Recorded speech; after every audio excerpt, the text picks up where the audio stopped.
السلام علیکم ورحمۃ اللہ تعالی وبرکاتہ۔ آخر ازہری میاں کا فتاوی رضیہ شریف سے انحراف کیوں؟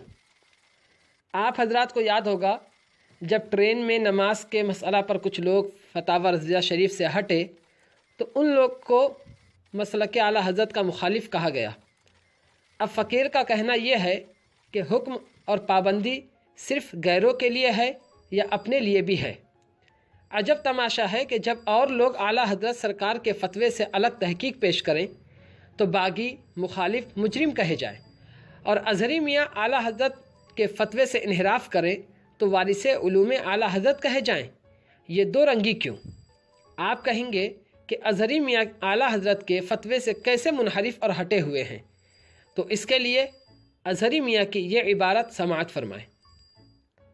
ان سے سوال کیا گیا کہ غوث اعظم افضل ہیں یا امام اعظم، تو انہوں نے جواب دیا کہ امام اعظم افضل ہیں۔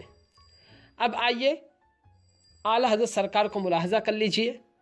فتاوی رضیہ شریف جلد نمبر 11 صفحہ نمبر 32 پر اعلیٰ حضرت سے سوال کیا گیا کہ امام اعظم افضل ہیں غوث اعظم پر یا برعکس، تو اعلیٰ حضرت نے جواب میں فرمایا کہ امام عبد الوہاب شعرانی میزان الشریعۃ الکبریٰ میں فرماتے ہیں، الامام ابو حنیفہ رضی اللہ تعالی عنہ سئل عن الاسود والعطا والقمۃ ایہم افضل فقال واللہ ما نحن باہل ان نذکرہم فکیف نفاضل بینہم۔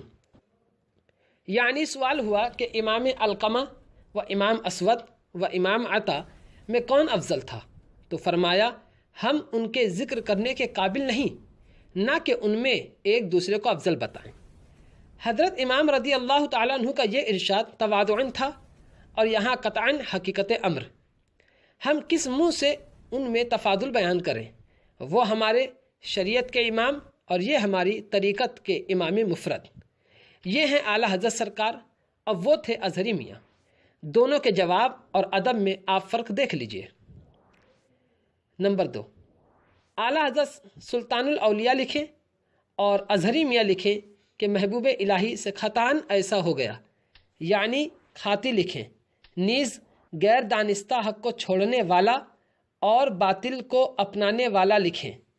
یہی تو حضور سنابل میاں صاحب قبلہ کا دعویٰ ہے کہ جو عبارت ازہری میاں کی ہے وہی عبارت من وعن کتب رضا میں دکھا دو تو 25 لاکھ کا انعام لے جاؤ۔ اس پر ازہری جوہلا چیمی گوئیاں کر رہے ہیں اور یہ کہہ رہے ہیں کہ فلاں جگہ ہے کہ فلاں نے خطا کی۔ ان عقل کے ماروں کو کون سمجھائے کہ اس مردم شماری سے کیا حاصل، کیونکہ حضور سنابل میاں نے اس کی تفصیل نہیں چاہی ہے کہ کس کس نے خطا کی۔ بزرگوں کی خطاؤں کو تلاش کرنا یہ انہی لوگوں کے نصیبے میں ہے۔ حضور سنابل میاں کا تو یہ کہنا ہے کہ حضور محبوب الہی علیہ رحمت و رضوان کے تعلق سے من وعن یہ عبارت کتب رضا میں دکھا دیجئے، یہ ان بیچاروں سے نہ ہو سکا۔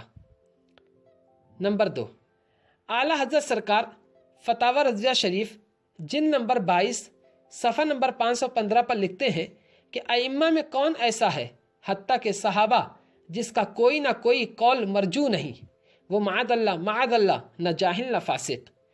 حضور اعلیٰ حضرت کی تحریر کا خلاصہ یہ ہے کہ حضور نظام الدین اولیاء رضی اللہ تعالی عنہ کا سجدہ تحیت کے جواز کا قول کرنا قول ضعیف اور مرجوح ہے۔ خیال رہے کہ اعلیٰ حضرت سرکار نے مرجوح فرمایا، مرجوع نہ فرمایا کہ سرے سے قول ہی نہ ہو۔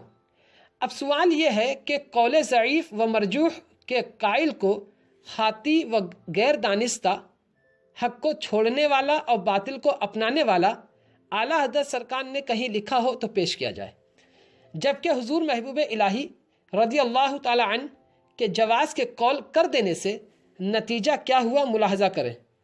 تحلیل حرام کفر ہے اور سجدہ تحیت عند الجمہور حرام ہے، اور حضور محبوب الہی رضی اللہ تعالی عنہ اس کے جواز کے قائل ہوئے۔ تو اعلیٰ حضرت سرکار فرماتے ہیں کہ بالجملہ فریق ثانی کے اکثر احکام صحیح ہیں، ان کی بڑی فاحش غلطی سجدہ تحیت کی تحلیل ہے۔ صحیح یہی ہے کہ سجدہ تحیت حرام ہے، یہی مسئلہ ان سب میں بڑا ہے۔ اندر تحقیق یہ بھی اس حد تک نہیں کہ قائل خلاف پر اندیشہ کفر ہو۔ کیف وقد قال به سلطان الاولیاء سیدنا نظام الحق والدین رضی اللہ تعالی عنہ واستدل بأنه كان واجبا للامر ثم نسخ الوجوب فبقي الندب۔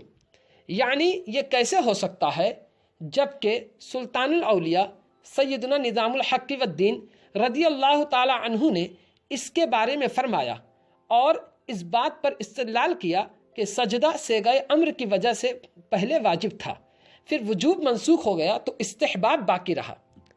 قابل غور ہے کہ سرکار اعلیٰ حضرت تو فرماتے ہیں کہ محبوب الہی رضی اللہ تعالی عنہ کے قول جواز کی وجہ سے قائل خلاف کی تکفیر نہیں ہو سکتی، اگرچہ قول ضعیف و مرجوح ہی صحیح، اور جناب اظہری میاں اس کو خطا اور محبوب الہی رضی اللہ تعالی عنہ کو خاطی کہتے ہیں۔ نمبر 3، اظہری میاں کی عبارت صحیح کرنے کے لیے اور حضور محبوب الہی رضی اللہ تعالیٰ عنہ کو خطا اور غیر دانستہ حق کو چھوڑنے اور باطل کو اپنانے سے متصف کرنے کے لیے شیر سنت کی عبارت پیش کرنا حماقت ہے، کیونکہ محبوب الہی اور حضرت ملا علی قاری رضی اللہ تعالیٰ عنہما کا مقام ایک نہیں۔ حضور محبوب الہی رضی اللہ تعالیٰ عنہ کو اہل اللہ سلطان الاولیاء سرکار اعلیٰ حضرت نے لکھا، اور حضرت ملا علی قاری علیہ الرحمہ کو مستند عالم لکھا ہے۔ پھر بھی شیر سنت نے ڈائریکٹ ان کو یہ نہیں کہہ دیا کہ ان سے خطاً ایسا ہو گیا، بلکہ پہلے بہت ساری تعویلیں کی، پھر آخر میں فرمایا کہ اگر ایسا ہی ان کی کتاب میں ہے تو اس مسئلہ میں ان سے خطا ہوئی۔ اور مستند علماء و محققین کے بارے میں اعلیٰ حضرت سرکار کی بہت ساری عبارتیں ایسی ملیں گی، مگر کہیں اہل اللہ کے بارے میں، مثلا غوث اعظم و سلطان الاولیاء محبوب الہی و خواجہ خواجگاں رضی اللہ تعالی عنہم کے بارے میں ایسا دکھا دیجئے کہ لکھا ہو ان سے خطاً ایسا ہو گیا۔ آئیے ہم آپ کو دکھاتے ہیں کہ جب اہل اللہ اور اولیاء کاملین کی بات آتی ہے تو اعلیٰ حضرت سرکار کیا فرماتے ہیں، آیا انہیں خاطی لکھتے ہیں یا کچھ اور؟ تو مطالعہ فرمائیے فتاوی رضیہ شریف جلد نمبر 22 صفحہ نمبر 516۔ اعلیٰ حضرت سرکار لکھتے ہیں کہ حضرات اولیاء جن کی ولایت ثابت و محقق ہے، ان سے جو قول یا فعل یا حال ایسا منقول ہو کہ بظاہر خلاف شرع مطہر ہو، اور اولاً اگر وہ سند صحیح و واجب الاعتماد سے ثابت نہیں، ناقل پر مردود ہے اور دامن اولیاء اس سے پاک۔ ثانیاً اگر بثبوت معتمد ثابت ہو اور گنجائش تعویل رکھتا ہے، تعویل واجب اور مخالفت مندفع۔ اولیاء کی شان تو عرفہ ہر مسلمان سنی کے کلام میں تا حد امکان تعویل لازم۔ ثالثاً اگر تعویل ناممکن مگر محتمل ہو کہ وہ کلام ان کے مناسب رفیعہ ولایت و امامت تک پہنچنے سے پہلے کا ہے تو اسی پر حمل کریں گے، اور نہ اس سے استناد جائز نہ ان پر اعتراض۔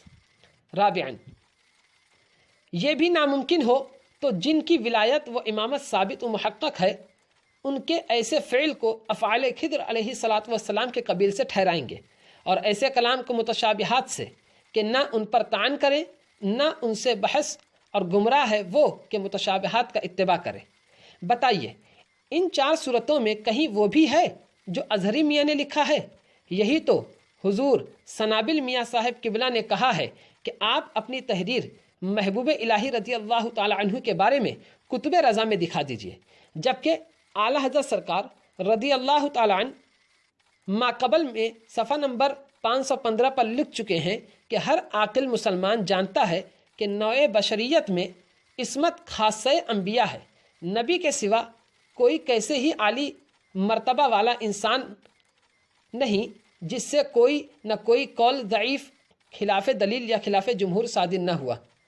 قابل غور ہے عصمت خاصہ انبیاء بتانے کے بعد بھی 4 صورتوں میں کوئی صورت خطا کی نہیں ہے، اور پھر عصمت خاصہ انبیاء ہونے کا یہ معنی نہیں ہے کہ ان کے علاوہ سے خطا ہونا ضروری ہے، بلکہ اس کا معنی یہ ہے کہ ان کے علاوہ سے ہو سکتی ہے، امکان ہے، اور اتنا تو معلوم ہی ہوگا کہ ہر ممکن کا وقوع ضروری نہیں، ورنہ بتایا جائے کہ سرکار غوث اعظم سے کون سی خطا واقع ہوئی، معاذ اللہ۔ بات وہی ہے کہ انہیں اللہ اپنے فضل و کرم سے محفوظ رکھتا ہے، مگر ان کی عقلیں ماری گئی ہیں، اس لیے انہیں اتنے سے سمجھ میں نہیں آئے گا جب تک کہ صراحت نہ ہو۔ تو ملاحظہ فرمائیں، خاتم المحققین کی تفسیر علم نشرہ جلد نمبر 2 صفحہ نمبر 427 لکھتے ہیں کہ کہے اے محمد صلی اللہ علیہ وسلم، کہے اگر تم خدا کو دوست رکھتے ہو میری پیروی کرو، خدا تمہیں دوست رکھے گا۔ جب آدمی اس دولت عظمیٰ سے مشرف ہوتا ہے اس وقت اس کو کئی چیزیں کہ ہر ایک ان میں سے دنیا وما فیہا سے بہتر اور شریف تر ہے حاصل ہوتی ہیں۔ اول ہدایت ایزدی اس کی دستگیری فرماتی ہے اور اس کے لیے عالم غیب سے ایک واعظ و زاجر مقرر ہوتا ہے کہ اس کو نیکیوں کی ترغیب دلاتا ہے اور برائیوں سے روکتا ہے۔ اس وقت شیطان اور نفس اس کو جادہ استقامت سے نہیں پھیر سکتے اور دنیا اور اہل دنیا اس کو سلوک سے باز نہیں رکھتے۔ من یہدہ اللہ فما لہ من مضل، ایسے شخص کو محفوظ کہتے ہیں اور اس مقام کو پرتو عصمت۔ اس عبارت کو غور سے پڑھیں اور اگر اب بھی سکون نہ ملا ہو تو صفحہ نمبر 405 اور 406 کی یہ عبارت ملاحظہ کریں۔ لکھتے ہیں اذا احب الیہ عبدا لا یضرہ ذنب، سے یہ غرض نہیں کہ کامل کے حق میں حرام حلال ہو جاتا ہے، بلکہ یہ مطلب ہے کہ جس طرح خدائے تعالیٰ نے پیغمبروں کو معصوم پیدا کیا ہے اسی طرح اولیاء کرام کو بھی گناہ سے محفوظ رکھتا ہے۔ یہ تھی حضرت خاتم المحققین رضی اللہ تعالیٰ عنہ کی تحریر جو آپ نے ملاحظہ کی، اور اس تحریر نے حاسدین و جاہلین کو کہیں کا نہ چھوڑا، بیچارے اب منہ کہاں چھپائیں گے۔ اب آ جائیے پھر اعلیٰ حضرت سرکار کی فتاوی رضیہ شریف جلد نمبر 22 اور صفحہ نمبر 515 کی ایک عبارت ملاحظہ کرنے کے لیے تیار ہو جائیے۔ فرماتے ہیں کہ اور قول شاذ ماننے والے پر شرعی الزام شدید عائد ہوگا، نہ کہ معاذ اللہ صاحب قول پر۔ دیکھو، صاحب قول پر الزام نہ ہوگا اور نہ اس قول ضعیف کو خطا اور نہ ہی صاحب قول کو خاطی کہا جائے گا، ورنہ بہت سارے صحابہ اور امام ابو یوسف اور بہت سارے ائمہ ہر مجتہد کا کوئی نہ کوئی قول ضعیف ہے تو ان کے اعتبار سے سب خاطی ہوں گے۔ اب آئیے فتاوی رضیہ شریف جلد نمبر 6 صفحہ نمبر 134 کے ایک عبارت سے اہل اللہ کا مقام جان لیجئے۔ حضرت سلطان الاولیاء محبوب الہی نظام الحق والدین رضی اللہ تعالی عنہ فوائد الفوات شریف میں فرماتے ہیں اہل اللہ کسی معصیت الہی کے اہل نہیں، لہذا خوب اچھی طرح سے واضح ہو گیا کہ معصوم اور محفوظ میں کیا اور کتنا فرق ہے۔ کما لا یکفی عند اہل العلم۔ اے نادانو، ہم تم سے برابر مطالبہ کرتے رہتے ہیں کہ معصوم اور محفوظ کا فرق بیان کرو، لیکن تم کیا کرتے جب تمہارے بڑے کی علمی لیاقت کا جنازہ نکل گیا اور ان کا تبحر علمی دنیا نے دیکھ لیا، پھر تم جیسوں سے کیا گلا؟ الحمدللہ علی ذالک، ہماری جانب سے گزشتہ 5-6 سالوں سے لگاتار دلائل و براہین کو منظر عام پر لایا جا رہا ہے، کما لا یخفی عند اہل العلم، لیکن آپ کی جانب سے سوائے سب و شتم کے کچھ نہ رہا، لیکن ہم نے اس کی طرف کبھی التفات نہ کیا اور یہ پڑھتے رہے کہ دم میں جب تک دم ہے ذکر ان کا سناتے جائیں گے، نہ مرا نوش